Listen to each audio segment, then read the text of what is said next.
Jim, you got to get off the damn couch. I am off the couch, off the plane, off the train, off the stand-up comedy stages of California and Las Vegas, and back here with you on the radio where I belong for a big Tuesday episode of Fox Across America with Jimmy Fallon. Listen, man, the Fallons had a wild time over the Thanksgiving break on the West Coast. Things got a little crazy at In-N-Out Burger, I'm not going to lie. You're killing yourself the way you eat. You fat look at you. I'm not even. Listen, there's a lot we need to get into on a substantive level, but I should tell you this story if you didn't hear it yet. Lincoln and I, Friday night in San Luis Obispo, had as much fun as I'll ever have at a stand-up comedy show. Sold out. We're in communist California.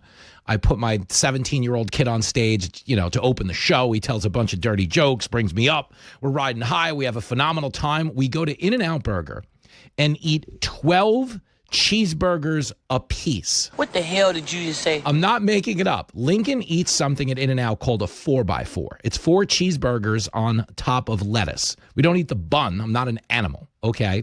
We ordered 3 of those a piece. So I had 12. He had 12. We ate 12 cheeseburgers. Don't you have any respect for yourself? No, the point is, I was off the grid. I was off TV. I was off the radio. There was nothing to do but tell jokes. And it was absolutely, positively bananas. So if you showed up to San Luis Obispo, thank you. If you came to see us Saturday night at Durango in Las Vegas, that was outrageous. Like, just absolutely off the charts. 2 sold-out shows, one rowdier than the next. I don't normally drink when I do stand-up comedy because I think my sober brain is quicker than my alcohol brain. That's true. That is true. Okay, but we made an exception in the second show because I brought Jenny and Lincoln on stage. We got so hammered rowdy. It was like an old Rat Pack Sinatra song. Sinatra show, like Dean Martin, Sammy Davis Jr. But instead of bringing up the Rat Pack, instead of Dean and Sammy, we brought up Jenny and Lincoln. And we just had such a phenomenal time. So if you are a part of that, you've been on to any of these shows, or you plan to go see me back on the road in January when we're in St. Louis and Wichita, Kansas, and then we're going to Buffalo and Hagerstown, Maryland, and back out to Reno and everything in between. If you're a part of that, just know that it's a really, truly unique thing that exists in media, in that we hang out like we've all known each other for 40 years. And I do believe that's what powers this radio show day in and day out, is that there's a shared American value and a real, just a true lust for life, and definitely a lust for food. I mean, we ate a lot out on that tour. I swallowed a lot of aggression, along with a lot of pizzas. Pizzas. Well, in any event, shout out to the late, great John Candy. As we get this show underway, it is not about me or my malfeasance. I have to clean up my act, get back on the air, and talk about what's going on in politics. And I have to tell you, Washington, D.C. right now. This is absolutely gross. Okay. The Minnesota thing, the Somali fraud, we're going to spend some time on that later today. Madison Alworth's going to be here. Brian Brenberg's going to be here from the great state of Minnesota. He, of course, grew up across the street from Pete Hegseth. That's a true story. Hegseth and Brenberg grew up across the street from each other. And, something tells me nobody on their block wants to get a cruise for Christmas. What with all the boats that are sinking out in the Caribbean. It used to be a time where you got a cruise from somebody as a gift. You're like, wow, thanks, you're the best. Okay, now it's a totally different impact, that whole thing. So we'll talk about the Walt scandal because it's getting so messy. The Democrats might start pretending to care about Jeffrey Epstein again. Like, it's that bad. They might go back. Remember, they were doing the release the files, release the files, release the files. And then Trump was like, fine, I released the files. And now it's just been crickets. Then they went to Trump's cognitive decline, which was embarrassing, especially if you spent 4 years telling us Joe Biden was absolutely fine. If you like Biden so much, name 3 of his complete sentences. Nobody could. And then we continued to watch this war on our men and women in uniform. There was a tragic shooting last Wednesday when I was filling in on the 5. Sadly, one National Guardswoman lost her life. He's sadly fighting for his life right now. We got encouraging news yesterday. But the fact remains, as we get on the air, we're literally sitting here in this heated divide between very basic fundamentals. Like, one side is saying, hey, kill the drug dealers because they're killing our kids. And you might not like it. It might sound barbaric. But when 10 guys get blown up on a drug boat, what you're not watching is 30, 40, 50,000 American kids overdose because they took what they thought was an Adderall to stay up late and watch a term paper, only to get poisoned and die from fentanyl. So it's a very basic thing. When you're talking about the National Guard being on the streets of Washington, D.C., what are they there to do? They're not actually doing police work. They're not pulling people over and writing summonses. They're not tackling shoplifters. They're there to serve as a deterrent. But there's been such a rhetorical war on them and these constant comparisons to the Gestapo. You know, Jasmine Crockett called those National Guardsmen slave catchers the day before 2 of them got shot. And then is there in your Twitter feed the day of the shooting telling you to pray for these people. Straight clown stuff. And again, they're clowning on behalf of, in some instances, America's enemies, but in every single instance, the worst of the worst in society. Do you know what the pushback right now is against this Somalian fraud? So $1.2 billion have been paid out to these NGOs. They're called non-government organizations, yet they get billions of government dollars. That is financial lunacy. Yeah, it's non-government, see? It's, the government has nothing to do with it. It's just the government money is what's paying for all this non-government stuff. What a fraud. And we now know it was a major fraud that occurred under Tim Walz's watch. The big concern is that $1 billion might have gone to the Al-Shabaab terror group. But what's the pushback in this moment? The Democrats go, oh, you can't be signaling out Somalis. That's why? Because they're brown people? And in this instance, when it comes to economic fraud and taking advantage of American generosity, it's not an issue of black or white or brown. It's just an issue of green. It's money. We're getting ripped off. And the Democrats right now, as we sit here, are standing up for the things that don't help America. Drug dealers don't help America. I understand you don't like the visual of them getting blown up in a boat. Great. I don't like the visual of kids dying. I have one. I don't like the idea of him going to a party knowing there's so many contaminated drugs there. It's not the 70s, not the 80s, not the 90s. We all knew people who did recreational drugs growing up, but what we didn't know is a lot of people who died. You might have known 1 or 2. You might have heard of somebody overdosing, but back then an overdose meant that someone was a habitual drug user, a recreational drug user, and one night took too many and sadly died. That's an overdose. What's happening now are poisonings. They're bringing poison, contaminated, fentanyl-laced pills into our country, and the opioids are killing people. Okay, and yes, it might be barbaric that some of the drug traffickers get blown up, but don't you want to live in a world where if anybody has to die, it's the people trying to harm our children and not our children themselves? I mean, He's a lousy dad, but he's right. come on, man. When it comes to the National Guard, okay, what did every Democrat do in the aftermath of the shooting? Well, you can't shoot people, but Trump should have never deployed them. Guys, if you don't agree with a political position, the idea of shooting someone who is the embodiment of that position, okay, is never going to be a tenable thing in a moral and decent country. It was disgusting. Oh, they shouldn't have been there. It's a police state. It's like the Gestapo. Because they're not even doing that. The National Guard is there to stand there because rational, decent people see them and behave. They are not provoked by the idea of the National Guard. But we go full circle in terms of this discussion about what helps America and what hurts America with the whole ongoing debate now about vetting. And of course, Joe Biden, after the Afghan army collapsed and the Afghan government collapsed, and we had the most embarrassing foreign policy debacle probably in the last 50 years of our country. If you remember, Joe Biden got on TV with a straight face, called it the most successful airlift in American history. He is so full of shit, this guy. But why? Because they really were more concerned with the politics than the people. Hey, if we acknowledge how disastrous this was, that's going to be bad for us politically. We're going to take a hit in our poll numbers. So let's just tell them it was good. Don't worry about the 13 service members who died at Abbey Gate. And let's start trafficking people into this country. There are a lot of Afghanis. The government collapsed. Let's bring them in. And we now come to find out they didn't vet anybody. And yeah, there's an argument to be made that this lunatic who shot 2 National Guardsmen was granted asylum under Trump just last year, even though he entered the country under Biden.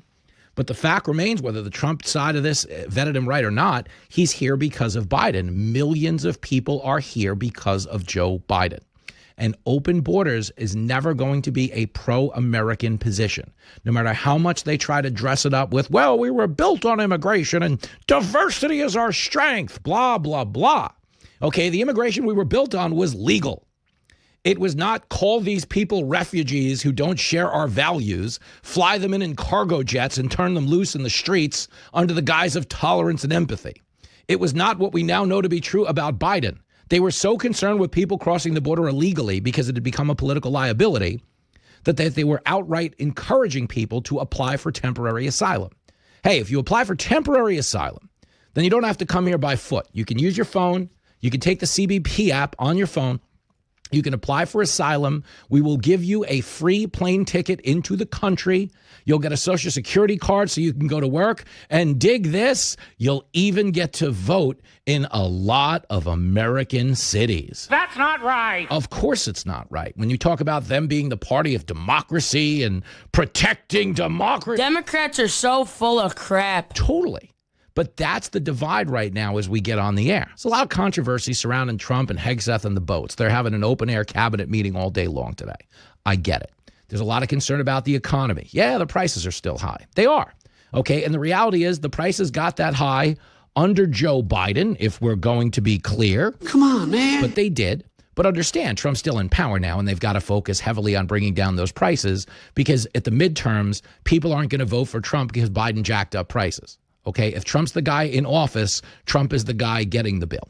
Okay, so it does need to be focused on. I'm not here to tell you they're throwing a perfect game, but I am here to tell you they are the one side prioritizing America.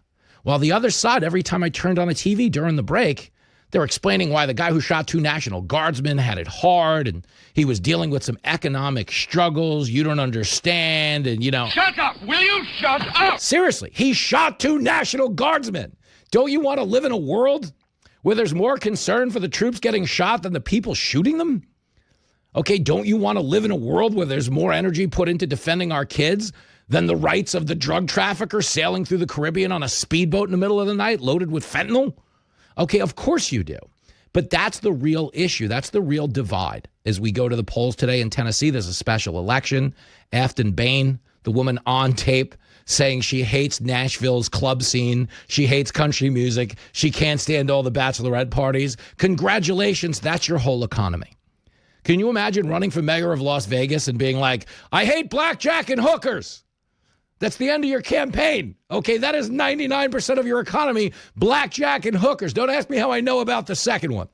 Okay, but the point is, it's a real line in the sand as we get back on the air that I am fascinated to even be discussing with you. Like, I left to go on Thanksgiving break with my family. We'll tell some comedy jokes on the West Coast. We'll eat a bunch of In-N-Out burger. We'll spend some time in the car together yucking it up. And it'll be December when I get back on the air. And everything will be cool and calm. Wrong. Not even close. But as I've said from word one when we got this show, if you're going to make it in talk radio, you got to be a mutter. You know, they always say, if you want to win in horse racing, you got to be a mutter. You got to be able to run on a sloppy track. It's not always going to be smooth sailing. It's not always going to be 80 degrees, no humidity. Sometimes there's going to be slop everywhere you look, and you're going to be up to your hooves in all kinds of mud, okay? That is the reality of right now. I'm not here to complain. I'm here to take my shot of Lasix, throw on some blinders, and start running. So buckle up, Buttercup. We're hitting the post after this.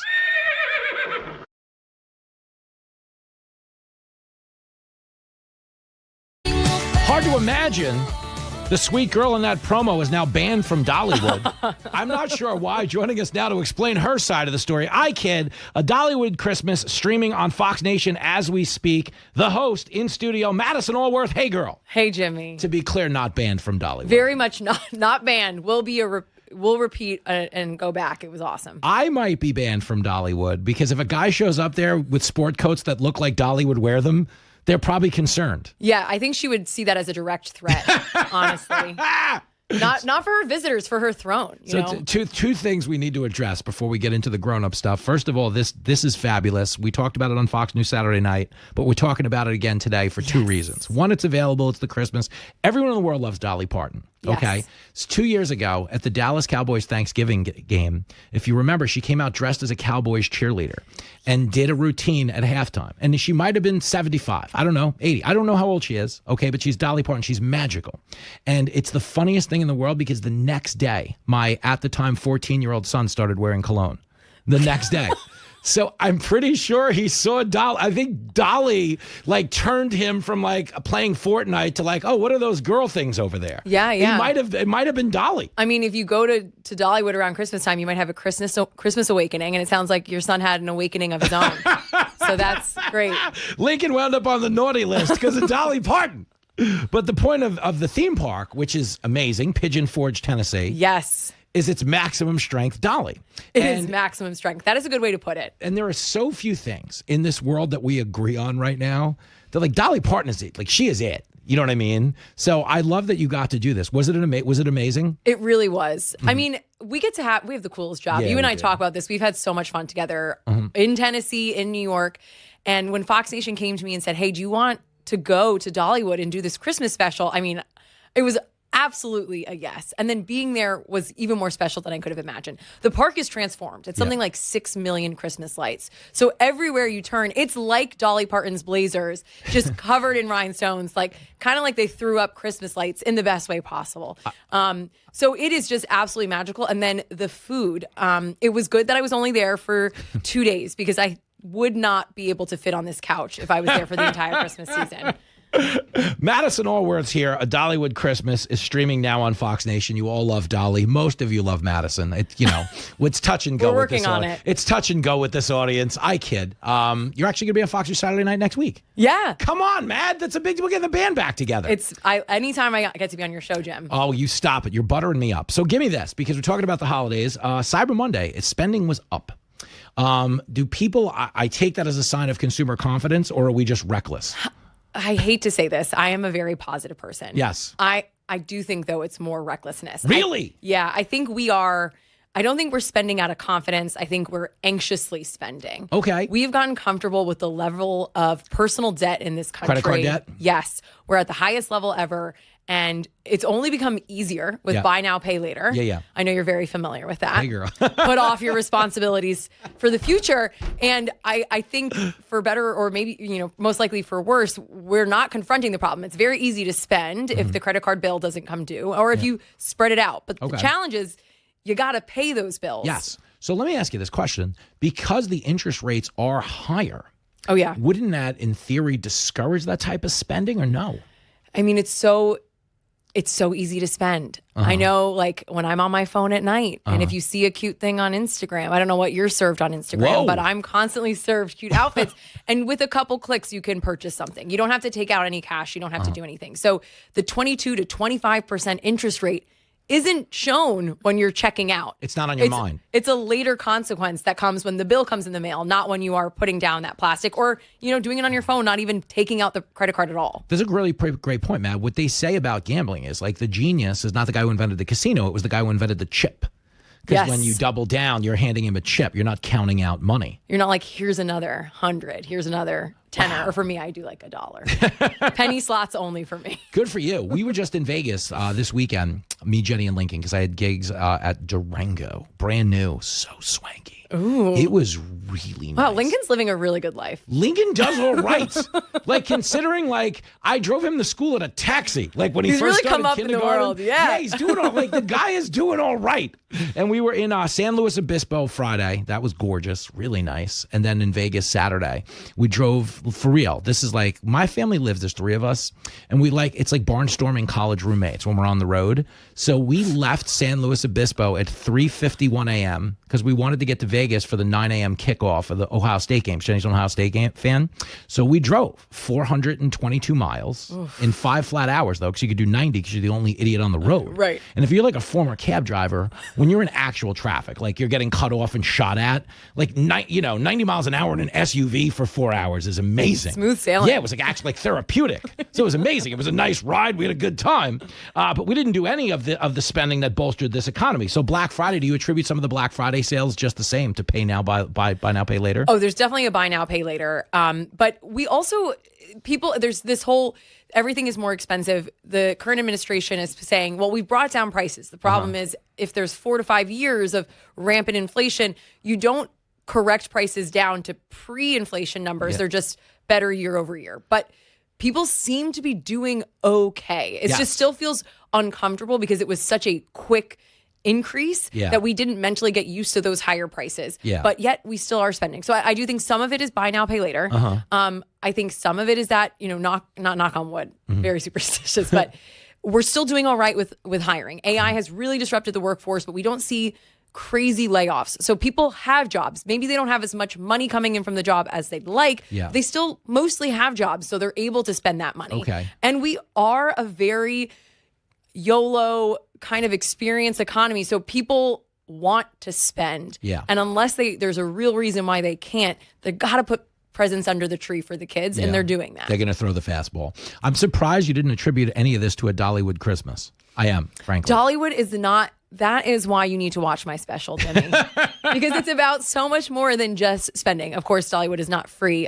For me, it was. So Good for but you. also for you, it can be because you just have to pay for Fox Nation, which you're hopefully already paying for, and then you get to watch it. Yeah, if you're not, it's $2.99. Yeah, it's such a value. What a good gift. And then you can just enjoy Dollywood without having to fly to Tennessee or pay for the food. You can just watch me eat the food, which is very entertaining. That's what all the commenters say, at least. Madison Alworth's here, and she's starting an Only Foods. Yeah, right. Not an OnlyFans, an Only Foods. It's classy. I wish. That would be great. I would be so good. It's the one perk of working in TV, because I'm still eating fine. Like, I'm the only TV host, a male TV host, like, not on Ozempic. Like, I eat pretty good, but I have to, like, try to, not be a circus performer. Okay? But that is the one challenge to TV. If I did not have this guardrail, all bets would be off. I would be all belts would be off, honestly. Good job. Let me give you one more. Okay. So our National Economic Council director, Kevin Hassett, goes on Fox and Friends weekend. He can't get booked on Fox News Saturday night. He's got to work his way. You know That's what I mean? right. Make him earn it. Yeah, you're only the director, all right? Yeah. Relax with your little cabinet position, okay? Tough guy. Here is Hassett. He's talking about the outlook heading into 2026. I have a specific reason why I want to play this for you. Clip 11. The bottom line is it's next year that really has us excited because the government shutdown effects will be gone. But also, don't forget, because of the big tax cuts, we got no tax on overtime, no tax on tips. All of those changes are coming in next year as refunds because it happened midway through the year, so it didn't change the tax forms. And so all that extra cash for hardworking Americans is going to start pouring in as soon as they start doing their taxes next year. And we think they'll do that lower or sooner because they want the money. They want the refund. No. So do you think, though, we get any boost from that? I think we do. Okay. Also, that's very wishful thinking. Like, hopefully they'll do their taxes early so they get money early. That sounds like a teacher being like, if you don't cram if you just start studying a week in advance, you don't have to cram. But I mean, I do think that might be true, that we will get to see taxes earlier because this is a major change to the tax structure. And there are a lot of people that will benefit from this. So you could see people both file early and then get more money back. Based off of what I said earlier with the debt we're seeing, there might be some paying off of bills. I also wonder if back to the pandemic, when we got our stimmy checks, we saw a lot of people put that money away. It was different because we weren't able to do things. Most of the country was shut down. So there was a lot more saving. I'm curious to see, these are folks that make overtime, folks that work in these types of positions tend to be hardworking. So they might be a little more protective of their dollar. I don't know if we're going to see a crazy spending spree. But yeah, of course, when you get more money, you have more flexibility to either save or spend. So there will be something. Okay. I think it's a matter of time to see how much of it goes into paying down debt or in a savings fund versus going to Vegas and betting on the Ohio State game. Okay. So what she's saying is if you're faking a Somalian address to get money out of Minnesota, don't change it yet. Hold on. I said nothing. She didn't say that. Madison Alworth is distancing herself from those controversial comments. Here's the last one. It's Chris Christie. And he's talking about the Trump man having to get out there and sell this. Clip 9. Look, I think he's got a very tough choice to make. He's got to get out there himself. He's got to get out there, not sitting behind the desk in the Oval Office. He's got to get back out into the country and make the argument. He is always best when people see him out there up close. That's better for him. They feel the excitement. So Christie says he should go sell the economy. Yeah. Trump loves a rally. He does love a rally. He loves a good YMCA. Yes. So it's funny because these guys are on again, off again, frenemies, him and Christie. It's been off for a little bit lately. Yeah, it's very on right now with that soundbite. That was not how it was I covered the last election. It's a little more contentious. Yes. Trump does the thing where he's like, I could call him a fat slob, but I wouldn't do that because it's not nice. I'm like, you just did it, sir. We see past it. We're smart enough, Jimmy. We see how that rope-a-dope works. But the point is, Christie, he's at least giving Trump credit for that. But I think the challenge is not messaging. The Democrats made that mistake. Yes, that's exactly what I was going to say. Because, again, covering the last election, the Biden administration started to bring prices down, and all the economic indicators were stronger. And that's what the Biden administration kept saying. You guys don't get it. Yeah. The economy is great. You don't get it. So I would warn against the Trump administration doing that, because it's not about getting it, it's how people are feeling. And when you go out as a reporter and I'm talking to everyday people, or even when you talk to friends, it's clear that people still, I think that adjustment, it was such a quick increase in inflation. 9%, for months on end was really shocking. And we didn't get used to a new normal. So numbers have gotten better from last year or from 2 years ago, but they're not back to 2020. I don't know if they ever will be, but I don't know if it's just a messaging issue. Yeah. Quite frankly, I think prices still need to come down more. For 100%. And I would just think between now and the midterms, they have to know that. This is where it's weird, but I was saying this to the listener earlier. Mom Donnie's win actually helps in the sense that the conversation is there. Like it's around affordability. Whether, I'm not saying his policies are going to benefit that issue, but the point is they've forced the conversation. So it could be a win for them if they actually follow this yellow brick road to the midterms, but they have to do something. Yeah. And I think it's a sign. Yeah. Take that sign. Affordability is a huge issue. It's also part of the reason why Trump won. Yeah. But how do you have conversations around affordability? Mamdani was a master communicator. Yep. He knew exactly how to reach young voters. The problem is people that don't agree with his policy would say the things that he's suggesting only make affordability worse and put us in a worse position. So the messaging that the Trump administration should do should not be, hey, things are better. Yeah. But here are why things are better. Here are why things are more expensive. And here are how we are changing things so that you can afford the things that you need to have an American dream. Yeah, just go out and do the damn thing. Isn't that what they say? I think that's what they say. I believe it was George Washington, right? He said, do the damn thing. This is dangerously getting close to AI. Like AI told Jimmy to say that. Do you remember? We're going to get a video of George Washington saying that. I loved that back in the day. Remember the meme of you can't believe half of what you see on the internet, Abe Lincoln? Yeah. That was my favorite meme back in the day. That was like 20 years old. We need to bring back, he probably is back, like you said, with AI. Yeah. And Dollywood is back. It's Dollywood Christmas. It's on Fox Nation. It's a big damn deal. It is, and it's really sweet. Watch it with your family. Enjoy. Let me know what you think. I had so much fun, and I want to keep having fun and getting to do these Christmas specials. So if you watch, that helps me do that. If for no other reason, watch it so Madison can have a Graceland Christmas next year. That's right. That's right. Come on, America. Help me out. She didn't buy this rhinestone jumpsuit for nothing, America. Let's go.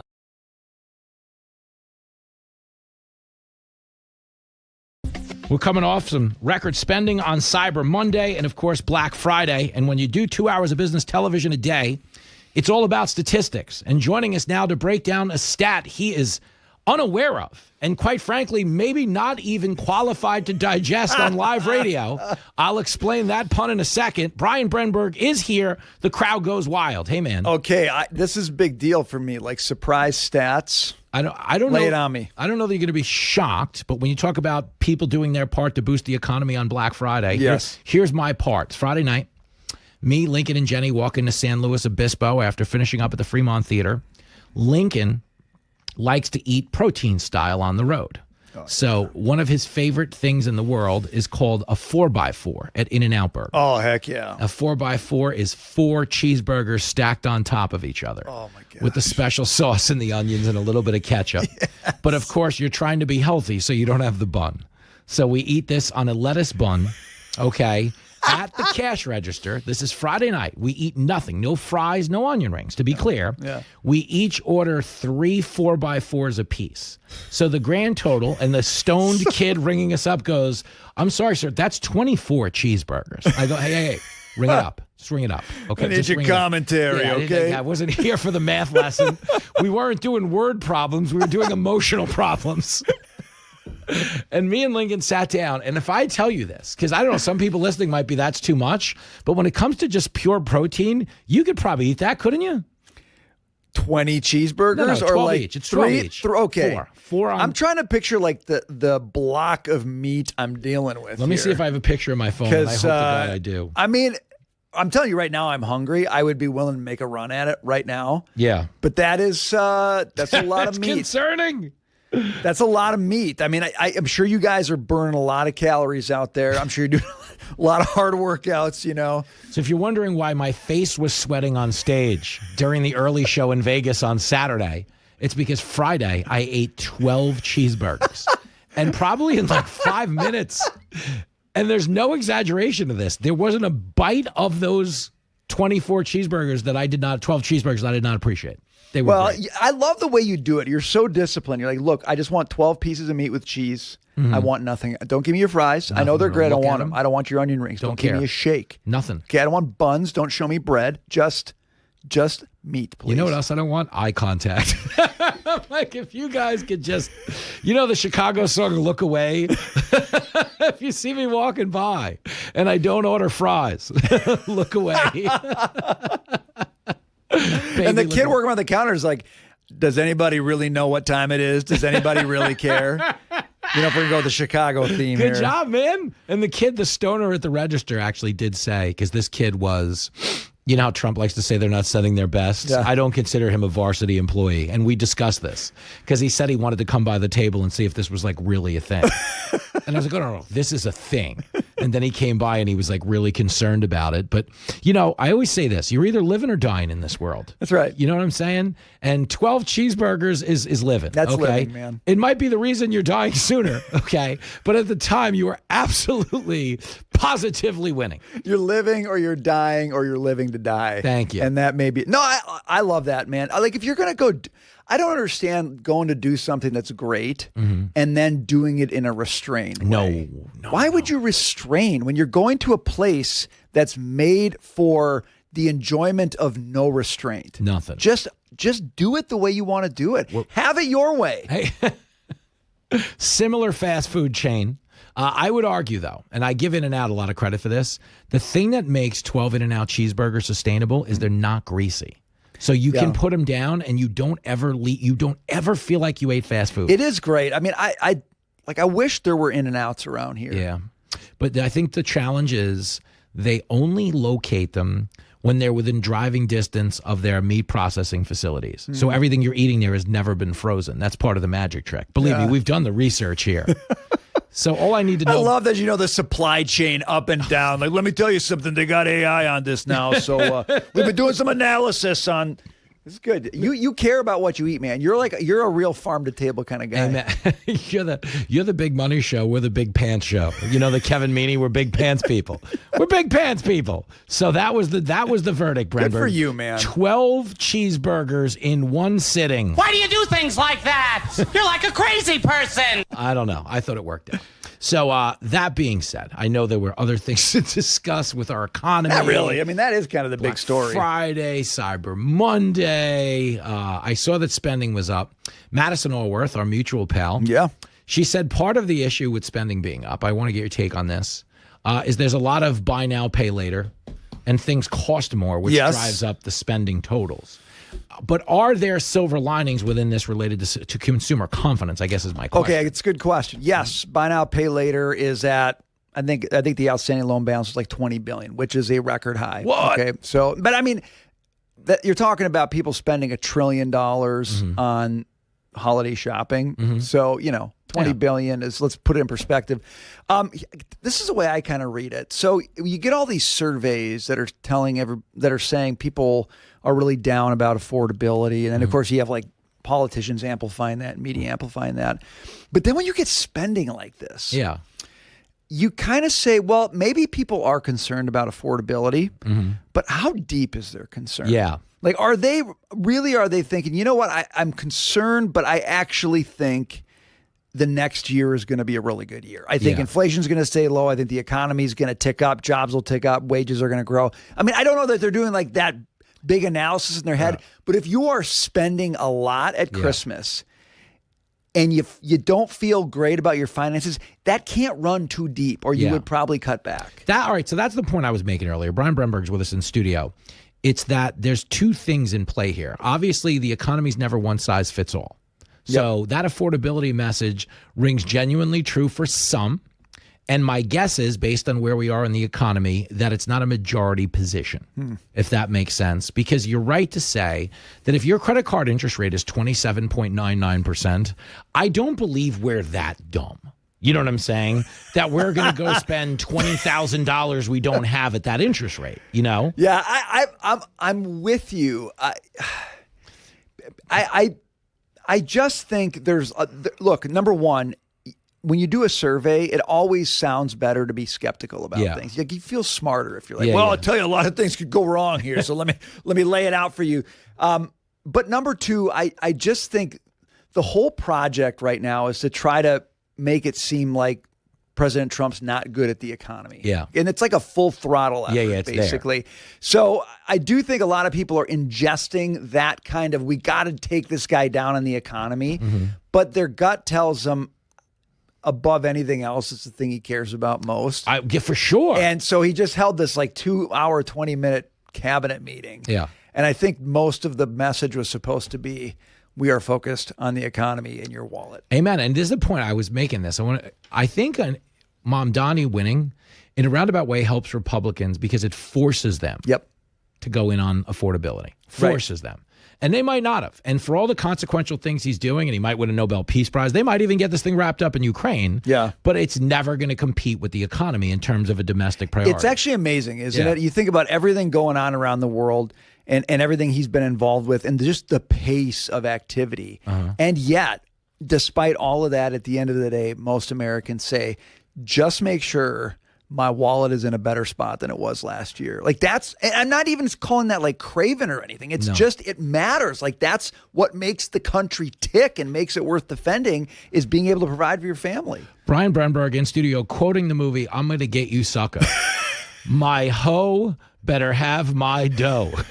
I'm telling you, that boy's a genius. Pimp of the year. Whether it's rainy or snowing or sunny, my B better have my money. The guy goes, he's a Shakespeare. It's a very underrated movie by the Wayans brothers, if you're out there looking for a quick watch today. So let's pivot from the economy and movies to sports. Oh, my gosh. Where did you meet Fran Tarkenton? Well, okay, the great Fran Tarkenton, Hall of Fame quarterback, Minnesota Vikings, was in the building yesterday to do Liz Klayman's show. Klayman Countdown. And this guy, look, Tarkenton's as good of a businessman as he was a quarterback. Amazing. He's an early tech investor. He's got some stuff going now with AI. I don't even get to see exactly what he's doing, but he was here and I got a tip off that he was here and I went down to see him. And all I wanted was I want to shake his hand. I want to take a picture. I had a book, 1977 NFL stats book. Wow. And I'm like, I got to get Tarkenton to sign this because that was last year the Vikings went to the Super Bowl. And he talked for like 15 minutes. So gracious. Awesome guy, man. It was a lifetime achievement for me. There is nothing cooler than someone you think is cool being cool. You know what I'm saying? Totally. That is the greatest thing in the world. Yeah, I mean, and you know, you just ambush him in the green room, right? Yeah, I mean, you're nobody. Actually, this was big for me, and I don't say this often, but I went up to him and I said, Mr. Tarkenton, my name's Brian Brenberg. I host a show here at noon. And he said, "Oh, I know you. I watch this show." You do. Okay, now I'm just saying, like, you got to understand for somebody with that legendary status, and he's like, "Yeah, I watch." I'm like, I'm done. Right now, drive the truck through the wall of the building. You can take me out. I'm done. Life is great. You know, editing is all about knowing when to leave a scene. Exactly. Yeah, we've had so many moments in the last 2 years where we probably should have just quit this business and went out on top. It was my good night, everybody moment. Yeah, good night, everybody. Like, that's it. Because this is going to end with us doing an infomercial for hula balls. Like that movie, thank you for your consideration. You're not getting another bargain basement deal out of Brian Brenberg after this commercial. I'm telling you right now. This ends with me selling the ShamWow at 3 a.m. Yes. Maybe the slap chop if I get good at it. We so could have went out on top. We were hanging out with Mike Tyson a month ago. Yes, this is what I'm saying. I feel that looming sense that I have peaked now. I guess I'll just ride the slide down, and that's that. That's all you can do. More of this brilliant analysis. We're writing a self-help book here today. That's right. I don't know who it's for, I think is the problem. I think the target audience is us. That's the problem. Preach to yourself.